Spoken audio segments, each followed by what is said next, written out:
2K24 மருத்துவர் ராமதாசு கல்வி அறக்கட்டளையின் சரஸ்வதி கலை மற்றும் அறிவியல் கல்லூரியில் காட்சி தொடர்பு ஊடகவியல் துறை நடத்தும் கல்லூரி மாணவர்களுக்கிடையேயான மாபெரும் capture 2K24 cultural competition, mobile photography, talent show, instrument music, game show பஜார், செல்ஃபி பாயிண்ட், 360 டிகிரி கேமரா போன்ற ஈவெண்ட் என களை கட்டும் கண்கவர் கலை நிகழ்ச்சிகள்.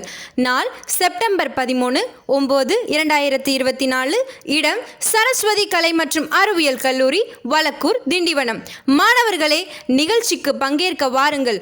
உலகிற்கு உங்கள் திறமைகளை வெளிப்படுத்துங்கள்.